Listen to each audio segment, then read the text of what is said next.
ain't gonna lie, Reddit be tweaking. They got his own, look, they got a group called Trap City Unk Gang. Right. That's the group, just the group. Right. Unk Gang, and his picture's on there, and then they got, look, it say 1,000, the members in there, it say 1,738 nephews. Lil Jeff's alleged killer is quickly becoming a well-known figure, not just because of his recent prison footage going viral, but also because people are now reaching out to Trump, asking him to grant the guy a pardon. But there's a twist to this whole situation. According to reports, the man currently behind bars might not even be the real killer.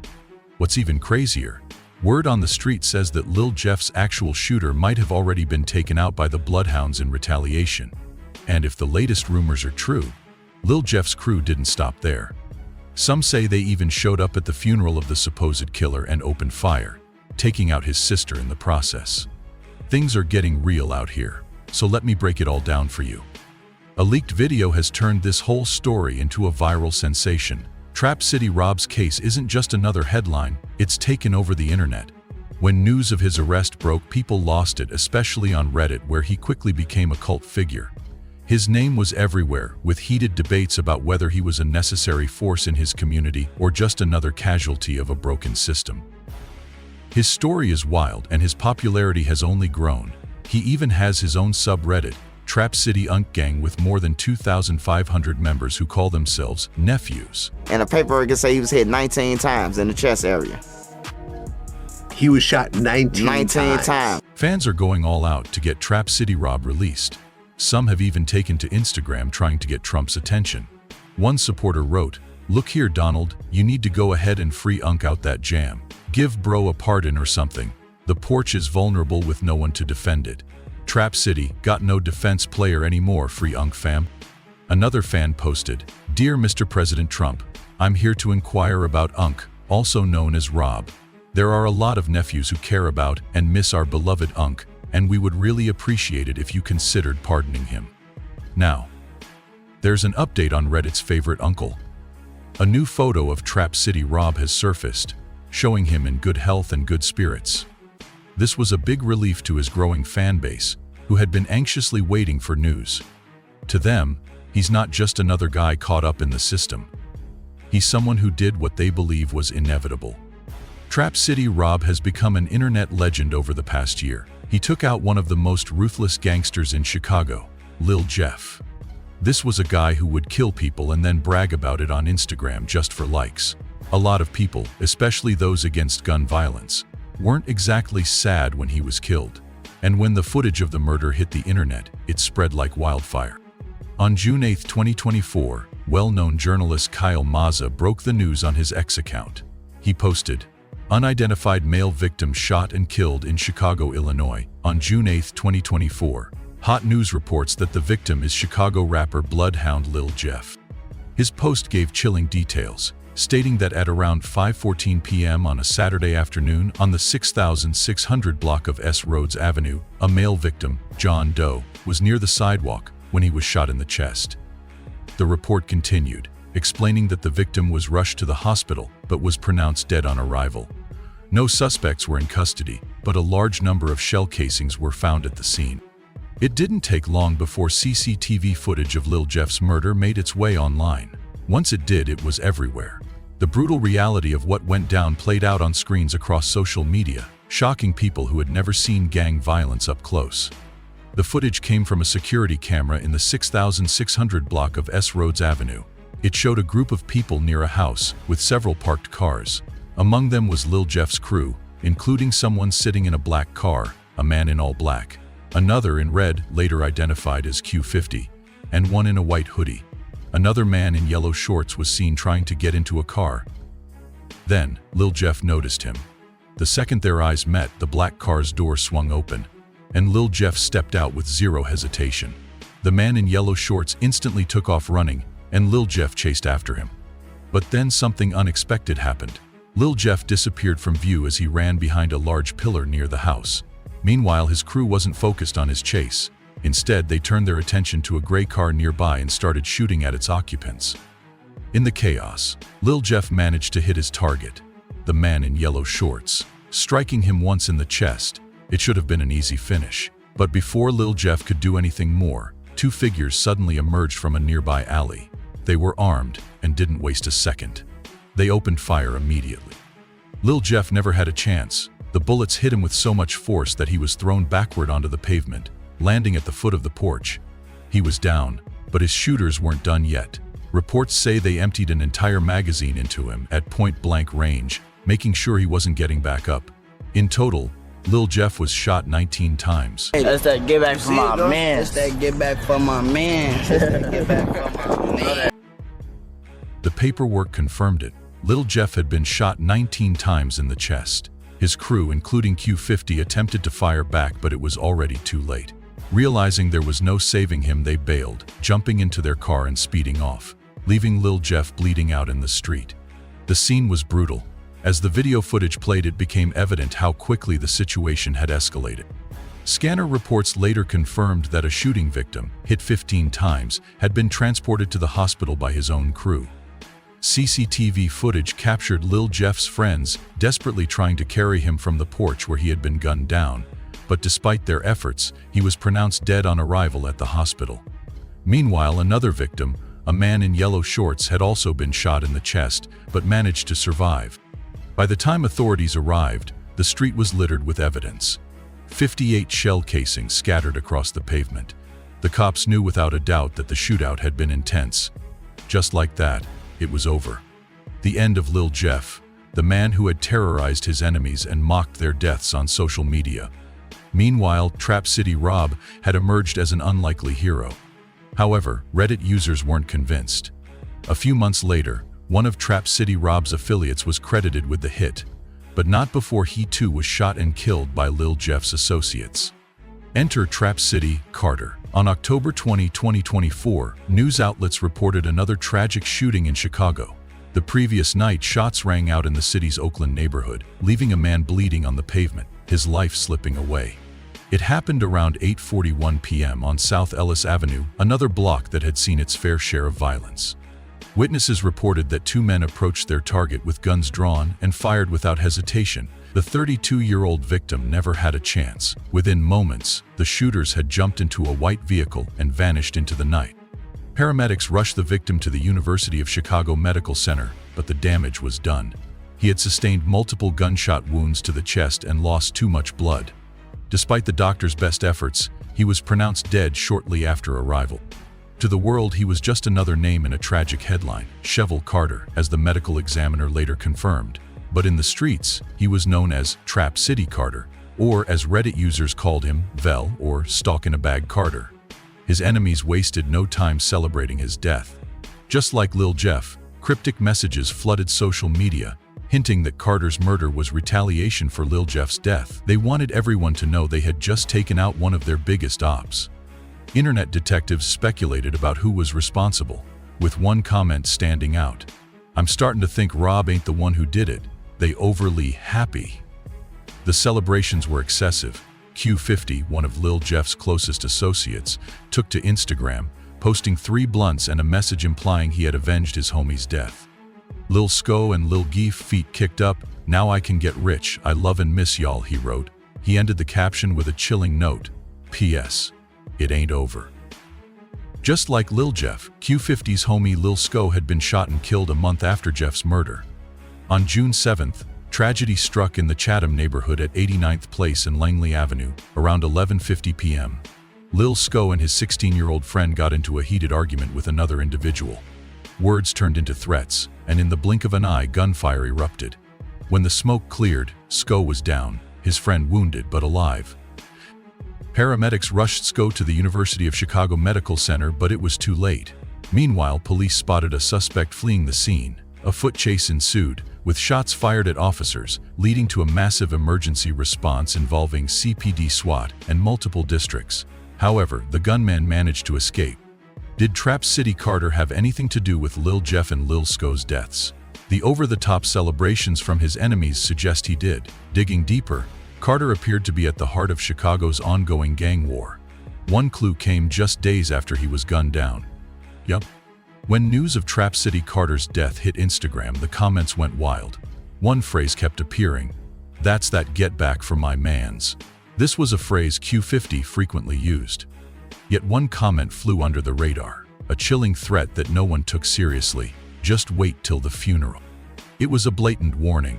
Trap City Carter's enemies were planning to show up at his funeral, but no one believed it, or maybe no one even saw it. On November 2nd, during Carter's funeral procession, tragedy struck again. What was meant to be a final farewell turned into another bloody incident in Chicago's ongoing violence. A woman was shot and killed while taking part in the funeral procession for her brother in South suburban Dixmoor. She had come to say her final goodbyes, to grieve with family, to honor someone she loved.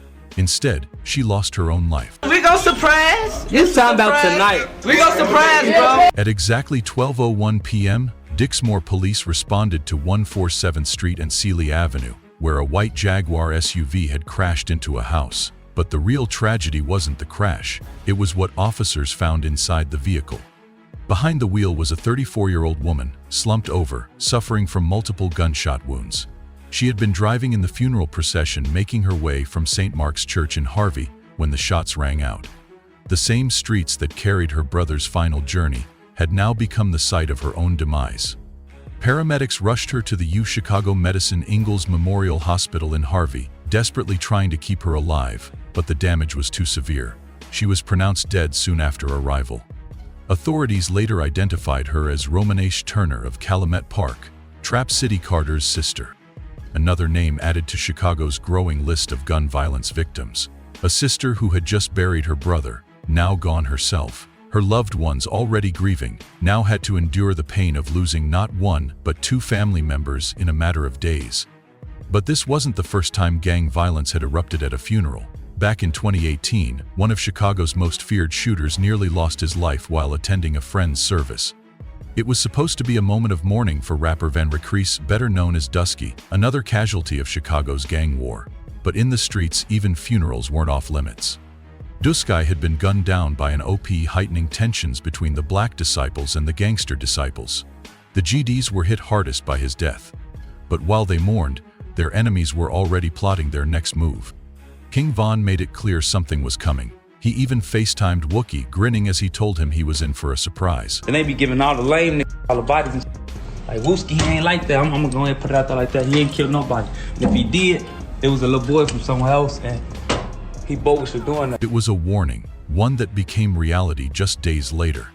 On the afternoon of October 17th, friends, family, and fellow gang members gathered to lay Ducey to rest. As expected, the funeral was packed, and O-Block members saw it as the perfect time to strike.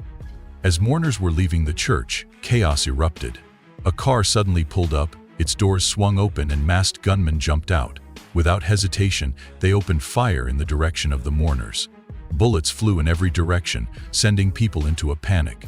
Some mourners ran for cover, while others, including gang members, pulled out their own guns and fired back. In the middle of the shootout, Wooey was hit. A bullet struck him in the head and he collapsed. The shooters didn't stick around. They jumped back into their car and sped off, leaving behind a scene of destruction. In total, 6 people were shot, including Wookie. The gunfire shattered glass and left bloodstains at what was supposed to be a moment of remembrance. Miraculously, everyone survived. Even Woy, despite taking a bullet to the head, managed to pull through. Footage of Woy being treated by paramedics at the scene quickly went viral. However, the incident changed him forever. Woy was a gang member who had taken lives himself, so many people believed he got what was coming to him. Van, in particular, often mocked him, saying he was lying about his past crimes. They say his dad from down here, Big J or something like that? Big J? Yeah. Anybody you got Also, his daddy is from down here. Yeah, fuck used to hang with them. They know what they did. Oh, okay. They know what they did. So, okay, the Bloodhounds, y'all was cool. Everybody that got a that was my homie. Van was obviously trolling, and Woy was deeply involved in the Chicago gang war. Now, you might think Trap City Carter was an outsider to all this. After all, people outside of Chicago had barely heard of him. But his connection to gang violence in the city will shock you. According to a Reddit post, the beef between Trap City and Bloodhound started when Lil Jeff stole Trap City Carter's chain. This claim holds weight, as Trap City Rob himself explained how the war began. He revealed that Lil Jeff and Trap City were once on good terms. Stole the chain, bro. We tried like took it. He stole my own chain. Who was that South Jazz? Nah, brother. One of the other guys. According to Trap City Rob, one of his affiliates let Little Jeff wear his chain. However, Little Jeff never gave it back. Instead, he claimed he got into a fight with the police and lost it. I was letting him wear the J. He come back like he got into a high speed with 12. Lying, saying he lost it. You know what I'm saying? Mm-hmm. That's how my broke day look. While Trap City Carter was never charged with Lil Jeff's killing, it's likely that the Bloodhounds were glad to see him gone, since he was the reason the war started in the first place. As for Trap City Rob, it seems more likely that he was framed by internet rumors. Trap City Rob was arrested for Lil Jeff's murder, but the charges were later dropped. According to Trench's News, he was initially picked up because shooting Lil Jeff 19 times while he was already on the ground wasn't considered self-defense. It was overkill. And the paperwork can say he was hit 19 times in the chest area. He was shot 19 times. And that's how I think they grabbed Rob for the murder, because it's overkill. It ain't self-defense 19 times. Official records state that Lil Jeff was shot 19 times in the chest. That's likely why the police arrested Rob for the murder, because it was clearly overkill and not self-defense. I caught me some action. Yeah, what up, Joe? How you coming? You ever seen one of these? You think you can run from this? Get your back. You can, hey, try to run. See how fat? I'll get out this car right now and you up. Reports on Reddit later showed that Trap City Rob's charges were downgraded from first-degree murder to a gun charge. Another Reddit post revealed that Rob was initially arrested because a witness placed him at the scene when Lil Jeff was killed. However, the Chicago Police Department investigated and found no solid proof that he was the actual shooter. As a result, his murder charge was dropped, and he was given a gun charge instead. What's troubling is that Rob has never outright denied his involvement in Lil Jeff's murder. If he's not careful, he could end up in jail for a crime he didn't commit. A similar case that comes to mind is that of D. Rose, a feared shooter who ended up serving a long prison sentence for a murder he claims he didn't commit. On April 28, 2014, D. Rose was arrested for the murder of 14-year-old Wenzel Richardson. The arrest sparked controversy as some believed he was wrongly accused. On February 12, 2014, Wenzel was walking home with two other teens in West Woodlawn, Chicago, around 8:20 p.m. when a white van pulled up and gunmen started shooting. Wenzel was hit in the head and died instantly. Chicago police quickly linked the shooting to gang conflicts between the gangster disciples and black disciples. The white van used in the attack was traced back to D. Rose, leading to his arrest. However, rumors on the street suggested that he was mistaken for another shooter in the van, Lillos. A Cook County jury convicted D. Rose of first-degree murder based on witness testimonies and forensic evidence. Witnesses claimed they saw him in the white van, and ballistics matched the bullets to a gun linked to him. A key piece of evidence was a police report stating that just one day before the murder, officers had spotted D. Rose, C. Dye, and Rondo and 9 in the same white Dodge Caravan. After a lengthy trial, D. Rose was sentenced to 40 years in prison. Although Trap City Rob won't serve that much time for a gun charge, if he's not careful, online rumors could push authorities to reopen his murder case. I'm just playing. Hey! I love you. Lil Jeff was a ruthless presence in the streets of Chicago. One of his most infamous moments was caught on video when he approached a homeless man. At first, it seemed like he was going to give the man some money. Instead, he pulled out his gun and started threatening him for no reason.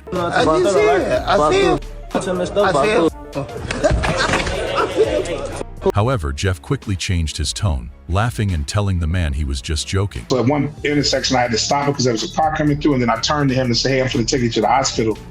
And he said, "Okay." Then the next time I stopped, I had to stop at a light because there was two cars coming through the intersection, so I couldn't run it immediately. And I looked back then, and he wasn't moving. But while that might have been a cruel prank, his next act was pure disrespect. One time, Lil Jeff ran into an enemy gang member, Trap City Big Mo, in a store. With his camera recording, Jeff and Q50 confronted him, forcing him to disrespect his dead homie.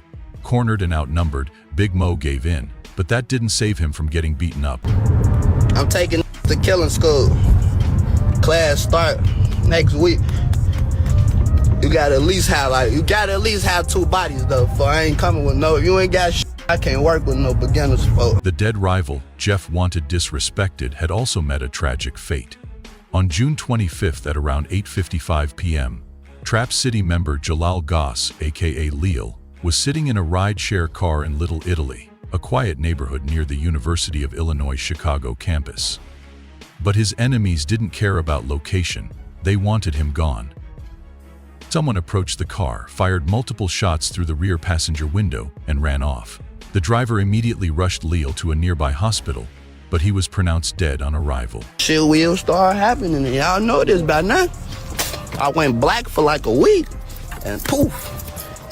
Where you at? Gotta go after that one. Poof. I came back. Poof. Long live the stuff. The shocking part, Leal's family worked for a Chicago anti-violence group called Project Hood. His father was the executive assistant and his brother was a youth manager. Yet Leal Jeff didn't hesitate to mock Leal's death online, even reenacting how his killers ambushed him. You gotta at least have a 2. I'm gonna give y'all 2 minimum. A 2, I'm gonna start at 2 minimum, cause y'all know why I'm gonna start at 2 minimum. Now I'm just doing it for a tradition. I'm gonna start at 2 minimum, man. Jeff's trolling reached new levels when Lil Rob and Monty were killed on the same day. Instead of mourning, he threw up cryptic posts on social media.